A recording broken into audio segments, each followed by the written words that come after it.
Thanks very much, Edwin, and thanks for ISMRM for inviting me. It's a great honour to give a lecture in this forum. I have no personal declarations, but we do receive research funding from these organisations. So, quick overview of my talk. I'll be talking about xenon 129, give you a quick outline of the physical properties of it, how we polarise the gas, some of the challenges we face in trying to image these gaseous agents. Then I'll give you a brief overview of some of the applications in the lungs, both of the gaseous phase and the dissolved phase signal of xenon, and a quick overview of some of the applications in the rest of the body. So xenon, it's one of the heavier inert gases, and it's one of the less inert gases, if you know what I mean. Helium is much more inert, it doesn't tend to interact with a great deal. Xenon's got this large, loosely bound electron cloud, and it does have some kind of pseudo-chemical properties. From an NMR perspective, it's got a relatively low gamma. It resonates down at a frequency near sodium and carbon-13. As a gas, it's a heavy gas, so it's not particularly diffusive when compared to, say, helium-3, which is highly diffusive. And from a kind of practicality point of view, it's readily available and it's cheaper than helium-3. One of the very interesting properties of xenon, and that's largely due to this electron cloud behaviour, is its solubility.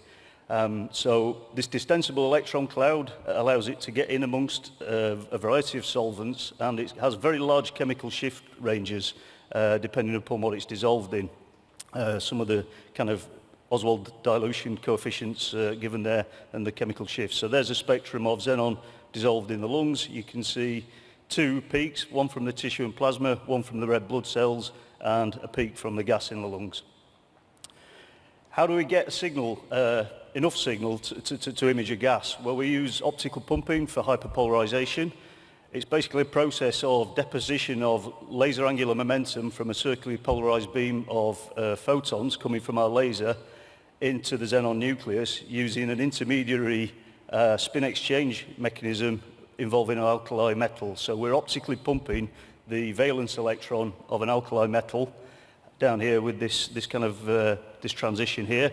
So here we've got a circularly polarized beam of light which is exciting that transition, and rubidium vapor collides with xenon atoms inside the optical pumping cell, and we get collisional spin exchange, so flip-flop interactions. And there's a variety of kind of sinks to the polarization process, largely determined by what's going on inside our optical pumping cell. But at the end of the day, we get a hyperpolarized signal of the xenon 129 nucleus. So quick animation of what's going on in our optical pumping cell. So that grey puddle at the bottom is rubidium. We warm up the cell, rubidium vaporizes. We start to optically pump, so we shine our well-collimated beam of light at 795 nanometers. And we excite that electron transition, and then we flow the xenon into the optical pumping cell, and we get collisional exchange. So we get flip-flop as the electron and nucleus collide with each other. It's contact interaction. We then pull the xenon out, and also inside the optical pumping cell we've got helium and nitrogen buffer gases. So what we do is basically fractionate it, we distill it using a freeze-out. So we collect solid xenon snow. There's a whole host of polarizers out there in the field now, both commercial and home brewed. Some are even 3D printed these days. All of them have their pros and cons, but basically there is no real restriction on this technology in the field these days. If you want to buy a polarizer, you can. Xenon polarization levels have really gone up through the roof in recent years, largely as a result of development of laser technology. This is the line width of our volume holographic grating laser here, and we've got a very nice narrow line width, which allows us to basically get as much laser energy into the rubidium transition as possible with a very narrow line width. And it's also meant that we can bring down the pressure of the xenon in the cell, which is a more favourable regime for optical pumping. So we get better spin polarization at lower pressures, and pressure broadening allows us then to, we've got less pressure broadening, so we can actually better optically pump at low cell pressures. This is some work Graham Norquet did in our group where he's modelled the efficiency of the polarisation process, and we're now approaching the theoretical limit, it seems, for experiments in theory. So we're at the point where we've got maximum photon efficiency, and that for the amount of laser power in, we're getting maximum polarisation out. And these are the kind of predicted levels we'll be able to get using very large optical pumping cells. This is our second generation polarizer here. What this essentially allows us to do then is generate large volumes of gas at high polarizations pretty much on demand, so that we can generate enough gas to keep feeding a patient as we scan them. So on demand gas on supply basically for clinical imaging. So starting with the gas phase imaging, first images of xenon gas in the lungs were from an excised mouse from Mitch Albert back about 20 years ago. And the field's moved on rather slowly in the last 20 years, but we're now at a stage where we're getting good diagnostic quality clinical images with xenon gas. And it's the fact that this gas is basically right there at the physiological workface of the lungs in the alveolar space and its soluble properties that really allow us to kind of explore the physiology and some of the aspects of lung function.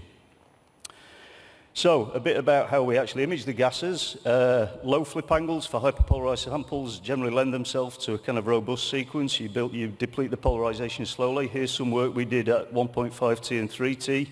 We got pretty much equivalent image quality at the two field strengths. So, basically, you can do this at whatever field strength magnet you've got. You'll notice that at both field strengths, the T2 stars are relatively long. And this then allows us to go on and do steady state imaging. So we've got long T2s, long T1s. We can recycle our magnetization. We get excellent results with 3D BSSFP. We can start using things like variable flip angle trajectories as well to increase the SNR. So we're now getting very good image quality with relatively modest volumes of gas at both field strengths. Coils. So hyperpolarized gases, obviously we need coils tuned to the xenon frequency. We need to be able to transmit the proton body coil through these coils. There's a variety of solutions out there. If you want a homogeneous flip angle, a birdcage transmitter is good. If you want sensitivity, one of these flex coils is good. Both work very well. And some flip angle maps there just demonstrate the kind of quality and sensitivity of the two kind of solutions.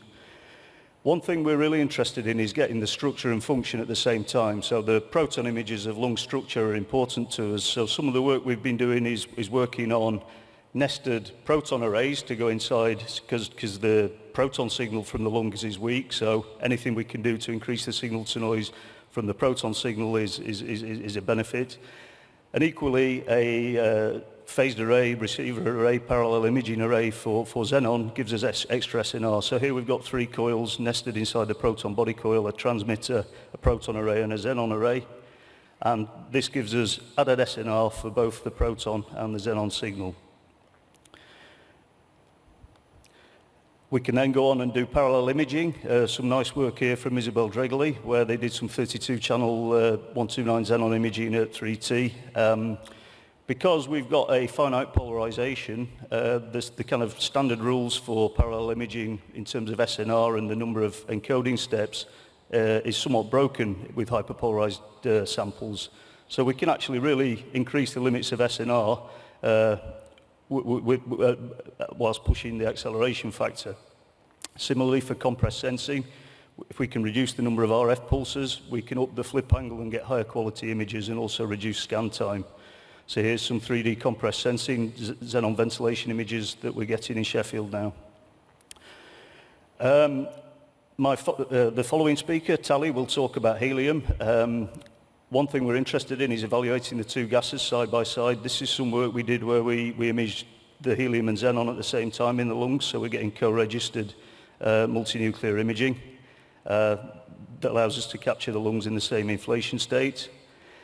And now I'll just give you a bit of an overview of where the two gases stand side by side in terms of ventilation imaging. So I think it's fair to say that quantitative measurement of lung ventilation with the two techniques is now equivalent. Xenon lung ventilated volumes are generally slightly less. We've seen this at 1.5T. The Robarts group have seen this at 3T. And this is because the gas is a bit less diffusive. So in partially obstructed lungs, the gas doesn't tend to get into the small obstructed airways as readily, but fit for clinical practice, I think, in terms of ventilation imaging. This is some lovely work from Jason Woods at Cincinnati Children's, where they're imaging cystic fibrosis patients, children. So safe to do in pediatrics, and these kids with cystic fibrosis, if you treat them early with good sensitive diagnostic tests, they can be kept alive for longer, and structural information from the UTE as well, bringing it all together, structure and function. We're using the xenon now in clinical practice for evaluation of treatment. So this is images from a COPD patient before they've had a bronchodilator, and then they've took their inhaler, and we see an improvement in lung function. So before and after, and then we apply a kind of functional fMRI paradigm to create a treatment response map. So the green areas show improvement in lung ventilation before and after. So each pixel is a measurement there, increases really utilising the richness of this imaging information. I mentioned both gases as diffusive, helium more so than xenon. This is diffusion in a Brownian sense, so here we're sampling the microstructure of the alveoli. If we choose the appropriate B values, I think it's fair to say that we can get the same kind of information. So in emphysematous lungs, where the alveoli start to fall apart and get larger, we've got the same sensitivity to changes in these structural length scales. Good correlation there between the two gases. This is some work from Oxford. I've spent quite a bit of time trying to help clinical sites get up to speed with this technology. Fergus's site in Oxford previously had no experience in this technique, and they really are truly a clinical site. They're based in an NHS hospital, and they have a full workflow. Within a space of a year, they're now imaging xenon, they've got a polarizer, and they're publishing in radiology. So I think it's fair to say this technology can be implemented in novice sites relatively straightforwardly. Just going back to the ADCs, with compressed sensing again, we can acquire 3D data now, and using models of diffusion, we can generate maps of mean linear intercepts. So here we've got quantitative maps of lung microstructure with xenon MRI. Moving on to the dissolve phase, xenon's soluble. It diffuses across the alveolar capillary barrier into the tissue, through the tissue and plasma in the lungs and into the red blood cells. It's a weak signal, but it's detectable. The T2 stars of the dissolved components are shorter because of chemical exchange between the two peaks, but nevertheless still detectable. So here's some data from patients with pulmonary fibrosis. Down there in the pink, you see the spectrum, and we've got a very big peak from the fibrosed tissue compartment. So in the micro-CT, you can see interstitial fibrosis in the lungs there, and that's detected in the spectrum. What's more interesting, though, is that the uptake time, the passage across the tissue plasma barrier and into the red blood cells in the capillaries is slower. So Sampats used this method, the chemical shift saturation recovery technique, to model gas uptake, and we've applied the same methodology. So we're modeling the 1D diffusion equation across this barrier, and from this you can come up with an estimate of the mean septal thickness. So a measurement of lung interstitial thickness, very important in pulmonary fibrosis. So we're now using this as a prognostic marker, and we're using it for therapy assessment as well. There's a big drive to get new drugs for interstitial pulmonary fibrosis. We can image the dissolve phase as well. It's a weak signal, but we can image it. We've been doing some work on selectively exciting the dissolved signal so that we don't beat up too much of the polarization out at 200 ppm. That's our gas reservoir. It's a reservoir of polarization, so we don't want to depolarize it. And we can image the two peaks in the same kind of scan using this method that John Mugler published in PNAS a few years ago. Can then extend the technique to 3D. So here we've got 3D gas and dissolve phase imaging. It's kind of like a xenon VQ scan. This is some nice work from Duke and Wisconsin, where they're using 3D ideal type techniques, ideal Dixon methodology. You can then start to separate, by changing the echo time, separate the signal from the red blood cell from the barrier. And again, some interesting findings there in pulmonary fibrosis, where we see elevated signals from the barrier, from the interstitium of the lungs. Similar kind of techniques from the University of Virginia and correlation there with CT, so structural information related to fibrosis in the interstitial space. This is an interesting technique from Kai Ruppert. So here he's indirectly sensing the signal from the dissolve phase using a kind of magnetization transfer type approach. He calls it the XTC technique. And there we're using the bigger gas signal to interrogate the smaller dissolve phase signal. So another way of looking at gas transfer between the alveolar and capillary space. Very interesting thing about xenon's chemical shift is it changes as a function of red blood cell oxygenation. So as a function of hemoglobin oxygenation, we see